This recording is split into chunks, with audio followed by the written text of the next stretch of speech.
এই কয়টা যদি তুমি বুঝে থাকো, এই কয়টা যদি তুমি পেরে থাকো, তুমি কোনো ধরনের কোনো জারণ সংখ্যা আটকাবে না, অ্যাজ লং অ্যাজ তোমার সাথে কেউ পরীক্ষার খাতায় ফাতরামি না করতে চাইতেছে কোনো টিচার। এইবার আসো আমরা একটু ছোট করে জারণ সংখ্যা নির্ণয়টা শিখি। খুবই ইম্পর্টেন্ট, খুবই ইম্পর্টেন্ট। একটা একটা করে আমরা একটু ধরে ধরে শিখি। প্রথম ধরো একটা সোজা দিয়ে শুরু করি। ধরো আমাদেরকে কেউ বললো যে ধরো সালফিউরিক অ্যাসিড, আমি কমন গুলা করাবো এবং যেগুলো পরীক্ষায় বেশি আসে। সালফিউরিক অ্যাসিডে তোমাকে কেউ বললো সালফারের জারণ মানটা বের করতে, ঠিক আছে? এখন তুমি কিভাবে বের করবা, হোয়াটস দ্য প্রসেস? তুমি জানো যে তোমার সালফার বের করা লাগবে, তুমি সালফারের জারণ মান ধরে নিবা এক্স, জাস্ট প্লাস এক্স তো দরকার নাই, সালফারের জারণ মান ধরে নিবা এক্স। এইবার তুমি সালফারের জারণ মান বের করি আসো। হাইড্রোজেন দুইটা আছে, আমরা জানি হাইড্রোজেন হলো +1 × 2, কারণ হাইড্রোজেনের জারণ সংখ্যা +1 এবং দুইটা হাইড্রোজেন আছে। সালফারের জন্য আমরা সালফার আছেই একটা, তাই ধরে নিলাম এক্স। অক্সিজেন আছে 4টা, 4 × -2 = 0। এক্স এর ভ্যালু বের করো, দেখবা আসে +6। অর্থাৎ সালফিউরিক অ্যাসিডের সালফারের জারণ মান হলো +6। এগুলো কিন্তু খুব কমন কোশ্চেন, পরীক্ষায় বারবার আসে, আমি বারবার বলতেছি। এগুলা কিন্তু ভাই এমনি এমনি করাচ্ছি না, এগুলা পরীক্ষার হলে বারবার এগুলাই আসে। হ্যাঁ, একটা গেল আমাদের সালফিউরিক অ্যাসিড। এবার আসো আমরা আরেকটা উদাহরণ দেখি, আমরা অবজেক্টিভের জন্য আরো অনেক উদাহরণ আস্তে ধীরে করব। এবার ধরো তোমাকে কেউ বললো যে কি উদাহরণ দিয়ে করানো যায়, ধরো H2CO3। তোমাকে কেউ বললো কি ভাইয়া এখান থেকে আমার কার্বনটা বের করে দেন, কার্বনের জারণ সংখ্যা আমি ধরলাম এক্স। তাইলে হাইড্রোজেন আছে 2টা, প্লাস কার্বনের জন্য আমরা ধরে নিলাম এক্স, কারণ একটাই কার্বন আছে, আর অক্সিজেন আছে 3টা, 3 × -2। তুমি এখন বলতেই পারো ভাইয়া আপনি তো একটু আগে ব্যতিক্রম দেখাইলেন, এখন সব হাইড্রোজেনই ধরতেছেন +1, সব অক্সিজেনই ধরতেছেন -2, বিকজ এগুলো স্বাভাবিক কেস। স্বাভাবিক কেসে ওর জারণ সংখ্যা +1, ওর জারণ সংখ্যা -2, এবং যেহেতু এটা একটা নিরপেক্ষ যৌগ, ওর টোটাল জারণ সংখ্যা হলো 0। নিরপেক্ষ যৌগের টোটাল জারণ সংখ্যা হলো 0। এখান থেকে তুমি যদি এক্সটাকে ক্যালকুলেট করো, ক্যালকুলেট করলে দেখবা যে 2 - 6 মানে 4 আসে আর কি, এখানে এদিকে নিয়ে গেলে +4। এবং এখানে কিন্তু প্লাস দিয়েই উত্তর লেখা লাগবে, বিকজ তোমার উত্তরে কিন্তু জারণ সংখ্যায় তোমার চিহ্ন উল্লেখ করাটা মাস্ট। আমরা অবজেক্টিভ করতে গেলে আরো 10-12টা শিখবো, আগে আমরা নর্মাল গুলো আগে একটু দেখে যাই, আমাদের জন্য ভালো হবে। এরপর আমরা ধরো একটু আয়নের ক্ষেত্রে শিখি যে আয়নের ক্ষেত্রে কিভাবে করে, ঠিক আছে? তাইলে ধরো আমাদের কাছে আছে PO4 3-। তোমাকে বললো কি যে ভাইয়া ফসফরাসের জারণ সংখ্যা ফসফেট আয়নে বের করে দেন, যে ফসফেট আয়নে ফসফরাসের জারণ সংখ্যা কত, আমি ধরে নিলাম এক্স।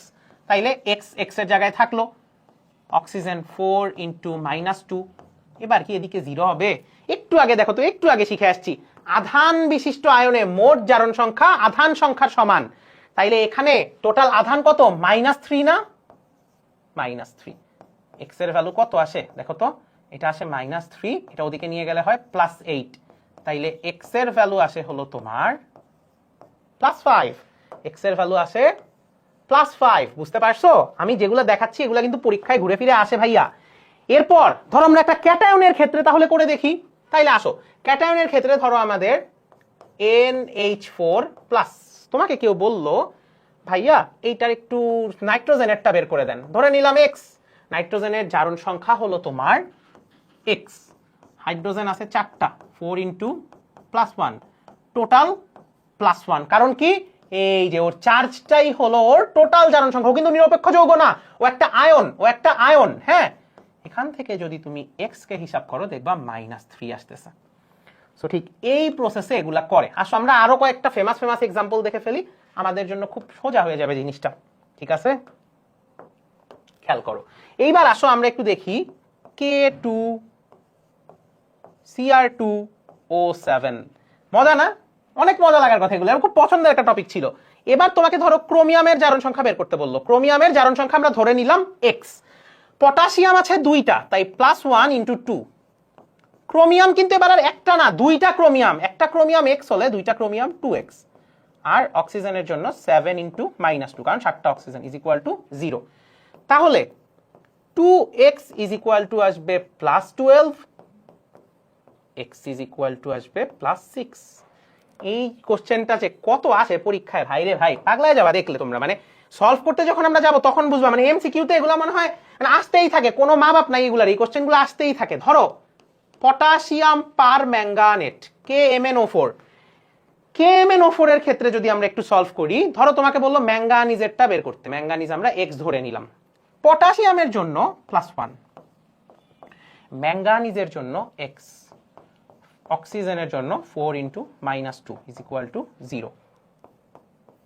এইবার তোমার এখানে একটু খেয়াল করো তো, তোমার এখানে কি হচ্ছে যে তোমার x এর ভ্যালু তাহলে কত হচ্ছে, 1 - 8 মানে -7, এদিকে নিয়ে আসলে +7। এগুলা পরীক্ষায় ঘুরে ফিরে আসে। এইবার আসো আমরা একটা সুপার অক্সাইডের एग्जांपल দেখি। এখন দেখবা খুব সহজ লাগবে। সুপার অক্সাইডের ধরো এই যে NaO2 টা নেই, NaO2, এখন দেখো আমরা কিভাবে এটা করি। NaO2 আমাদেরকে কি বলছে, ধরে নাও আমাদেরকে বলছে সোডিয়ামের জারণ সংখ্যাটা, সরি কি করতেছি, ধরে নাও আমাদেরকে বলছে অক্সিজেনের জারণ সংখ্যাটা বের করতে x। এখন দেখো আমরা কিন্তু জানি সোডিয়াম হলো +1 প্লাস আমাদের দুইটা অক্সিজেন আছে, সো 2x = 0। তুমি এবার এদিক নিয়ে যাও, 2x = -1, x = ½ সো আশা করি তুমি বুঝতে পারছো যে এখানে টোটাল কি কাহিনী হইলো। সো এই যে কয়টা আমরা জারণ মান বের করলাম, এই কয়টা যদি তুমি বুঝে থাকো, এই কয়টা যদি তুমি পেরে থাকো, তুমি কোনো ধরনের কোনো জারণ সংখ্যা আটকাবে না, অ্যাজ লং অ্যাজ তোমার সাথে কেউ পরীক্ষার খাতায় ফাতরামি না করতে চাইতেছে কোনো টিচার, তুমি এগুলাতে কোনোদিন আটকাবে না। এইবার আসো আমরা জারণ বিজারণ বিক্রিয়াতে ফেরত আসি। এই জারণ সংখ্যার পার্টটা যদি তুমি ঠিকমতো বুঝে যাও, তাহলে তোমার জারণ বিজারণ বিক্রিয়া হবে একদম পানির মতো সহজ।